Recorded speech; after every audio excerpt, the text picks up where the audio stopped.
And welcome back to the Power Accountability League. I am your pal, Dan L. This is my channel, and this is number 5 in a series of videos entitled Ignoring a Sign 72 Times. In the last video, number 4, at the end of it, we were talking about Jeffrey Epstein. Now we're going to move on to number 70 and 71, two deaths that do have a relationship to the Clinton family. So let's read about those. Number 70 and 71. But the very first two murders that can be linked to the Clintons date way back to 1987. On August 23, 1987, two boys were found dead on a railroad track near Mena. That's Mena Airport, Mena, Arkansas. The bodies were Kevin Ives, 17 years old, and his friend Don Henry, 16 years old. The deaths at the time were ruled accidental by Clinton-appointed state medical examiner Dr. Fahmy Malik. The presumption was that the boys fell asleep on the tracks and the train ran over them. What initially appeared to be a grossly incompetent investigation was actually an orchestrated cover-up. Residents reported small, low-flying airplanes coming in at slow speeds over the tracks in the middle of the night with their lights off. Linda Ives, Kevin's mother, became suspicious of the boys' deaths with all of these rumors. After fighting the Arkansas justice system for several years, she won exhumation and re-autopsy. An out-of-state examiner said the cause of death was clear: murder by beating and stabbing before they were placed on the railroad tracks. Malik was exposed as an incompetent fool, yet Governor Bill Clinton supported him in spite of his being a political liability. The murder case was assigned to police investigator John Brown. From the get-go, the case file was in shambles. Key crime scene photographs were missing. The entire list of any evidence was gone. It also appeared that no one from 1987 to 1993 had interviewed anyone of any significance in the case. John Brown's investigation was shut down and he resigned, but not before the following pieces could be put together. Apparently, the boys were deer hunting that night. They had no idea that the tracks were used by Mena pilots as a site for dropping off drugs and money, and that a drop had gone missing 3 nights previously, causing panic at Mena. The concern was not the missing $400,000, but the missing transmitter that was in the case with the money. If someone found this, it would be traceable right back to Mena. In a classic case of being in the wrong place at the wrong time, Kevin and Don stumbled right into a police-protected drug drop site, where law enforcement officials and drug smugglers were waiting to see who might show up. The boys were chased down and taken to another location. At that point, they were beaten and stabbed. Then their bodies were placed on the track in hopes that all evidence of the murder would be distorted by the train mangling the bodies. A U.S. Senate subcommittee in 1989 called the available evidence about Mena sufficient for an indictment on money laundering charges. But the feds scraped a 5-year probe of Mena and interfered in local scrapped. But the feds scrapped a 5-year probe of Mena and interfered in local investigations. The state police were taken off the case. Clinton refused a request from one of his own prosecutors to pursue the matter any further. In spite of the evidence, every investigator who has tried to expose the crimes of Mena has been professionally destroyed. After 6 investigations, no one to date has been indicted for the train murders or any other crime that has occurred at Mena. Of course, not included on this list are the 4 heroes that were killed in Benghazi. So 4 people were killed in Benghazi, and you certainly can make an argument that Hillary Clinton had something to do with the people who died at Benghazi. So that's 71 people, and I said 72. Of course, I'm not including, there was one in there, I forget the name of the person, they didn't include because she was caught up in the spider web of the Clinton crime family, crime foundation, crime syndicate, whatever. Anyway, but let's go to number 72. And I promised you in the very first video, I said Christopher Sign is why I made this video, because he reignited my memory of all the bad stories related to the Clintons, of all the stories of people who committed suicide, died in bizarre plane accidents. A lot of people died, and we're going to talk about that after we talked about Christopher Sign. So let me read, and this is a recent, very, very recent. So let me read to you what we know about Christopher Sign so far. The ABC journalist who broke the infamous story about the 2016 tarmac meeting between Bill Clinton and then Attorney General Loretta Lynch was found dead in his apartment. The body of Christopher Sine, 45, was found in his Birmingham, Alabama apartment on Saturday morning around 8 a.m. His death is being investigated as a suicide, according to Police Lieutenant Keith Zeskleba. Sine wrote a book about breaking the tarmac story called Secret on the Tarmac. And this is a quote from the book. The plan was perfect. No cameras, no microphones, no prying eyes, and plenty of security. The setting for a clandestine meeting could not have been better. Former President Bill Clinton exited Attorney General Loretta Lynch's private plane 20 minutes after he boarded. But though they got away with it, both were wrong. Amid a heated presidential race, federal investigations involving emails in Benghazi, and society looking for clarity on the future of the country, the secret tarmac meeting would only complicate things. The secret meeting would have never been revealed if it weren't for a veteran journalist and a trusted source. That's the Amazon description of his book. So,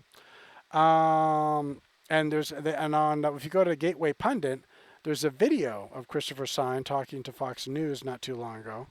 And then someone named Jamie Hale is on Twitter saying, I can't believe we have an article with this title. It doesn't feel real. We were in the office together last night cutting up like we always do. I don't understand why. I can't talk about you in the past tense. The grief today is unbearable.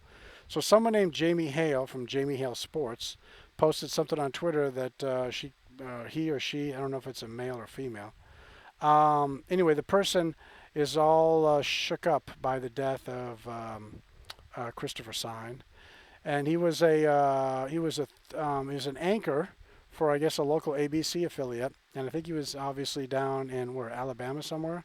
It was Birmingham, Alabama. Anyway, so the point being, why am I talking about Christopher Sine, and why is this important? Well, let's see. He's 45 years old, and in the interview with Fox, he talks about his wife and children. So he is married, I assume, and he has children. So he's relatively young. He's got a book coming out called Secret on the Tarmac. He's been successful in his life. He's worked for, I guess, ABC National, maybe ABC local affiliates. I don't know. But he's a journalist. He's made money. He's been able to establish himself as a professional. And like I said, he's got a book coming out that I would assume somebody in Hollywood will option the book, and he'll make money off the book, plus the sales of the book, etc. And so he decides to commit suicide before his life is going to be going in what I would consider a positive direction. He's going to be a noted author, I assume. Like I said, I assume Hollywood or somebody's going to option the rights to the book. And also a lot of information is going to come out in the book about Hillary Clinton, Loretta Lynch, Bill Clinton, just the Clinton family and all their acolytes, all their associates, all the people they know. And I'm sure the book paints a pretty bleak picture. There's been a lot of books about the Clintons. There have been a lot of documentaries about there was even a movie called True Colors. No, what's it called? No, it's called Primary Colors in the 1990s, and it starred, who's the guy from Greece again? Hold on, now I got to look him up. That's a bummer. John Travolta. So John Travolta played president, and it was a good movie. I saw it. It was called Primary Colors with John Travolta playing Bill Clinton. And it was a well-written movie, a well-acted movie, and you should rent it. You should take a look at it. And the movie does not paint a flattering picture of the Clinton, especially Bill Clinton. But the whole Clinton family comes off pretty bad. And when I say family, we're talking Bill and Hillary. Though I'm sure their daughter, I'm sure the acorn hasn't fallen far from the tree when you talk about Chelsea Clinton. Anyway, so to get back to the reason for this series of videos, if this were just one video, it'd be a very long, between an hour and 2 hour video. And the reason for it is because the whole Christopher Sine thing smells fishy. There's something not right here. And you saw me read, and you listened to me, hopefully, as I read off the other people like Seth Rich, Vince Foster. Those are just a couple of names. But there's a lot of strange suicides, a lot of strange plane accidents, a lot of strange deaths where people commit suicide by shooting themselves in the back of the head, or people get robbed but nothing's taken from them. So, like I said, this whole channel is about you acquiring critical thinking skills. That's the whole reason this exists. so that you can question everything. You can question me. You can question everything I report to you or I read to you. You can question everyone and everything. And that's the point. Critical thinking skills, as they get refined, as you increase your talent with critical thinking skills, you become smarter, more wisdom, you become more logical, more rational. You have more intellectual gifts as you work on your critical thinking skills. And when you have above average critical thinking skills, you look at the list of 72 plus 72, really higher number. It's more like 73 or 74 or whatever. But it's definitely minimum 72 people, and I'd say that the number is higher than that, who have died. And you're like, well, a lot of these can be explained with the yeah, a lot of these can be explained. They're not about some sort of conspiracy. And remember something about conspiracy. When I told you, I think in the very first video, I'm not talking about. Well, I've said this in many videos, but I think in one of the first or second videos I made, I told you this channel is going to give you the ability to not have to refer to anything as a conspiracy. There was a movie on HBO called Conspiracy about the Wannsee Conference with the Nazis. And what I think the better title would have been Nazis being Nazis, evil or evil being evil. That would have been, that's my point. You don't have to believe in conspiracy theories. Once you accept that human beings, for some reason, are the ultimate irrational super predator. That's what we are. That's what our species is. We are the most irrational, and we are the most megalomaniacal super predator to ever live that we know of in the whole universe. Well, certainly on planet Earth. We know that much. On planet Earth, no one has possessed more ambition and more predatory skills than we do. More irrational violence, more irrational needs. And I was talking to someone in the comment section on video, and I said, you can define all of humanity's problems by irrational fear coupled with irrational ambition. You take a rational fear, right here, and a rational ambition, and you bring them together and put them inside of a sentient organism, and you've got a lot of trouble in front of you. You've got a super destructive organism that won't stop until it kills itself. It'll kill everything in front of it, it'll kill everything around of it, and it'll eventually set itself up for extinction. That's who we are. That's who the human race, people, and I know you hate it that I say this. You think I'm happy about this? You think it makes me happy to come to the scientific conclusion that unless humanity goes through a radical change in our, and that's the interesting part about the human beings. Your brain is the hardware. That gray matter inside your cranium, that's the hardware.